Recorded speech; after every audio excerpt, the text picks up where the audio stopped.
the AMOC was to weaken dramatically over the next few decades, we would see an end to the warming that we've been seeing over the UK and likely an actual cooling, particularly in terms of winter temperatures. We'd also see an increase in winter storms with increased wind speeds and maybe extreme precipitation events over the western coast. So do you think that the climate models might be underestimating the scale of the changes to the AMOC? Do the climate models factor this in when they're making projections for global warming in the future?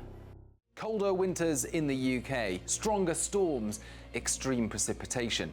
It sounds dramatic, and it is unlikely to happen this century. But whilst the UK will experience and must adapt to hotter, drier summers and warmer, wetter winters because of global warming, there's another low probability scenario that scientists are also taking seriously. Could the Atlantic Meridional Overturning Circulation, or the AMOC, a vast system of ocean currents that helps regulate global climate, undergo a major weakening this century? Many of you have asked us to cover this, and it's not surprising. The AMOC plays a crucial role in shaping weather patterns around the world. If it starts to fail, the consequences could be far-reaching. But what is the AMOC? Why is it under threat as global temperatures rise? And what does the latest scientific research suggest will happen during the rest of this century? Before we get into that, we need to understand just how much the AMOC shapes the UK's climate. So let's start with a simple question. Where do you think Exmouth is in terms of its latitude on the map? I feel like we looked at the latitudes the other day. I'm gonna go here. It was like... Good guess. I'm gonna go...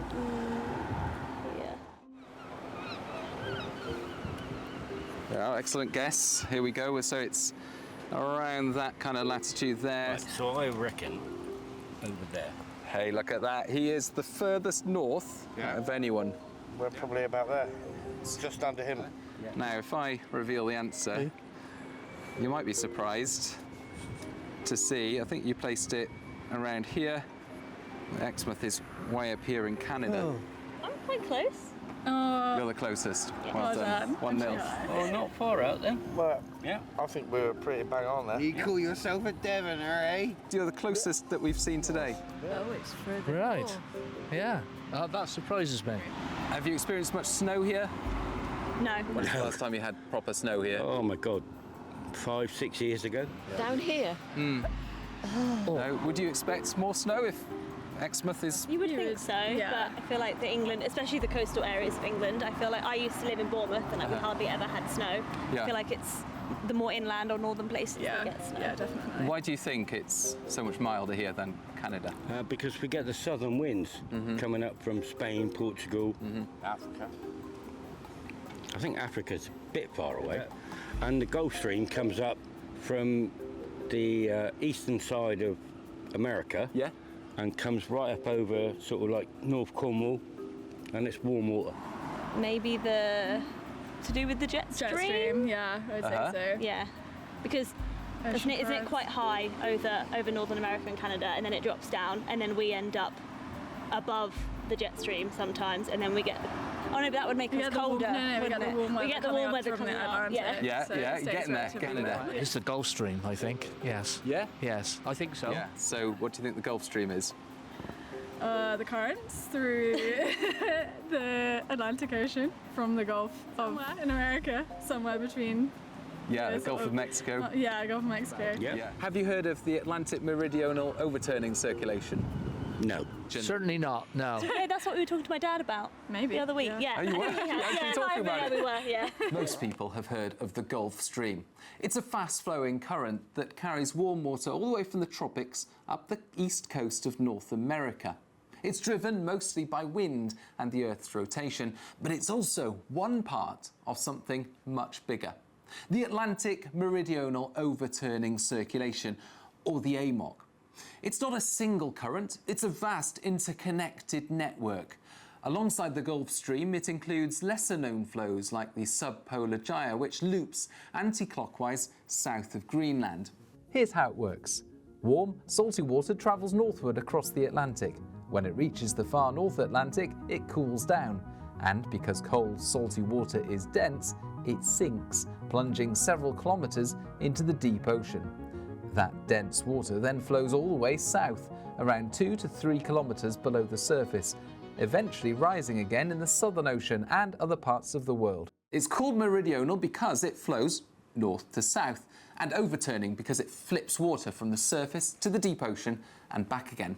And it's powered by differences in temperature and salinity, which is why scientists call it a thermohaline circulation.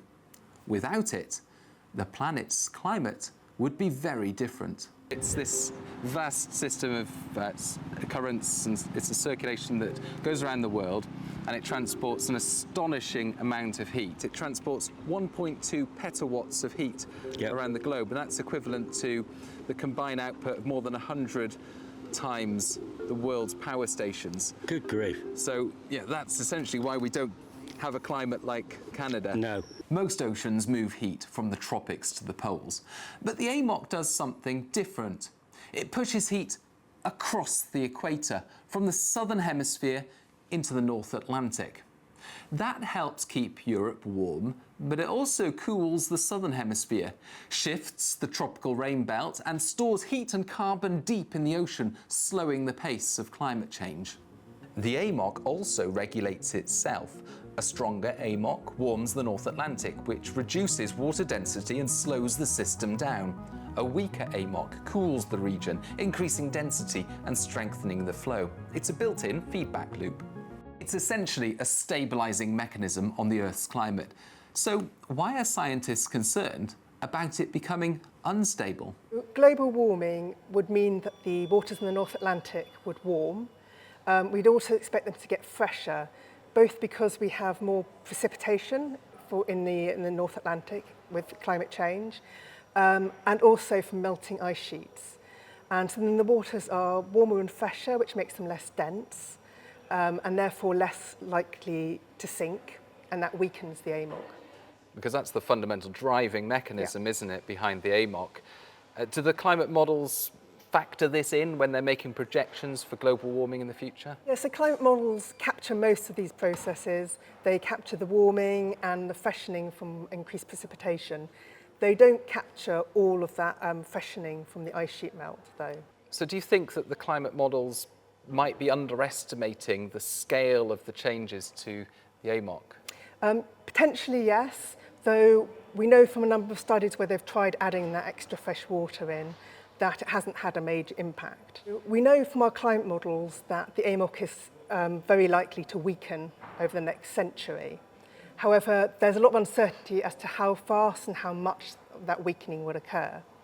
Our climate models do show, though, that they don't find a collapse of the AMOC before 2100.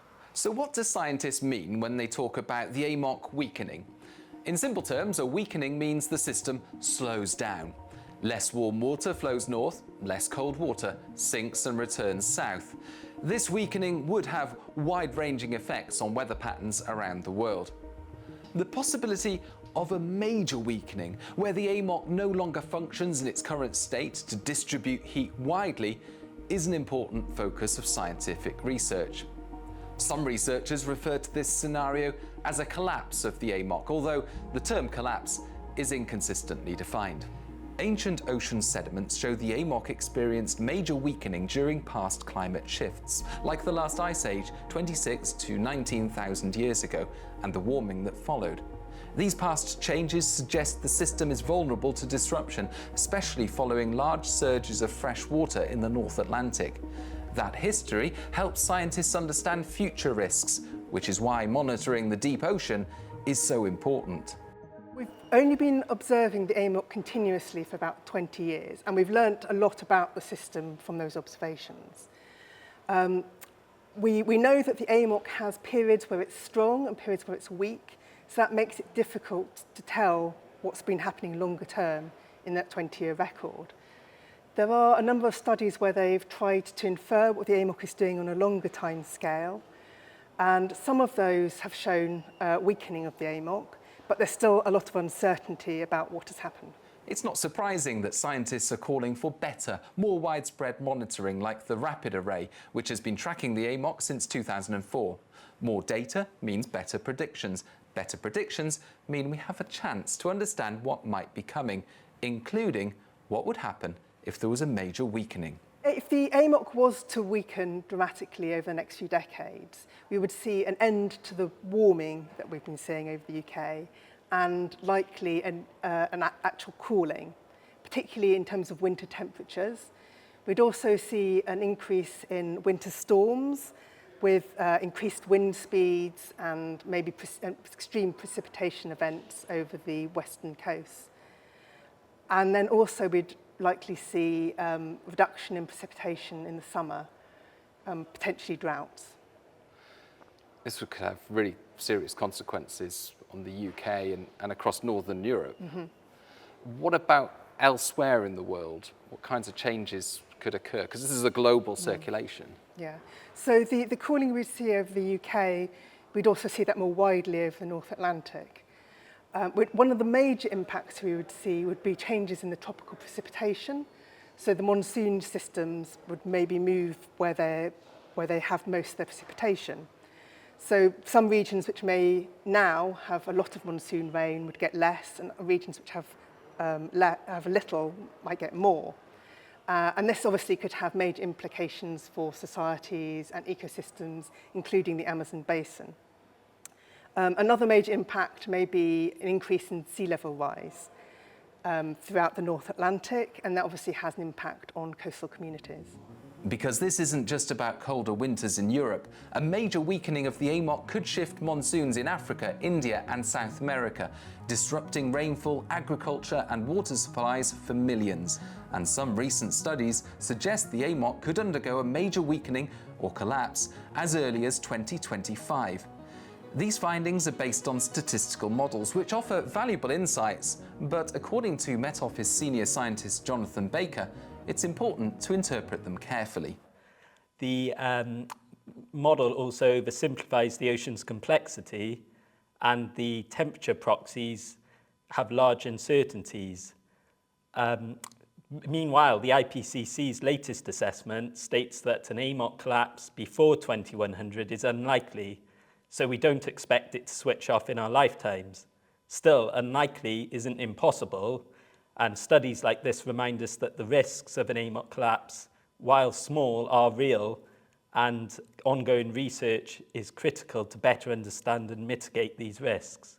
In fact, John and his colleagues at the Met Office and the University of Exeter published research in 2025 that tells a different story, one where a powerful force in the Southern Ocean steps in to keep the AMOC going. In our recent Nature paper, we aim to understand what physical mechanisms actually keep the AMOC running. By using state-of-the-art climate models and a method we developed to isolate the upwelling pathways of the AMOC, we traced how deep waters return to the surface, balancing the sinking in the North Atlantic. Once water sinks in the North Atlantic, it begins a slow journey southward through the deep ocean. But eventually, it must rise again. And that process is called upwelling. In the Indian and Pacific Oceans, this happens gradually. These are vast stretches of deep water, slowly stirred by turbulence and mixing. It's a sluggish process, taking centuries in some places for deep water to return to the surface. But in the Southern Ocean, things are very different. Here, powerful westerly winds whip around Antarctica, uninterrupted by land. These winds drag surface waters northward, creating a vacuum that pulls deep water up to replace it. And even as the AMOC weakens in the North Atlantic, could this Southern Ocean pump be what helps keep the whole system alive? We find that under warming, strong winds over the Southern Ocean continuously pull deep waters to the surface, acting like a powerful pump, which sustains the AMOC even as other upwelling pathways weaken. And it's thanks in part to this wind-driven mechanism that the AMOC in models generally has a gradual weakening, but no collapse. The AMOC helps stabilise Earth's climate, moving heat between hemispheres and shaping global weather. If there was major weakening, the impacts would be severe. Colder European winters, shifting rainfall, rising seas. That's why scientists at the Met Office, like Laura and John, are watching it closely. The system could already be weakening, but there's still uncertainty. Global warming and melting ice are making surface waters lighter, slowing the sinking motion that drives the AMOC. Most models suggest it will weaken gradually this century, but more research and more observations such as the rapid array are needed. Above all, we need to limit further climate change, because every fraction of a degree of global warming still matters. The less we heat the planet, the more we preserve the delicate balance of our oceans, our climate, and the weather systems we all depend on.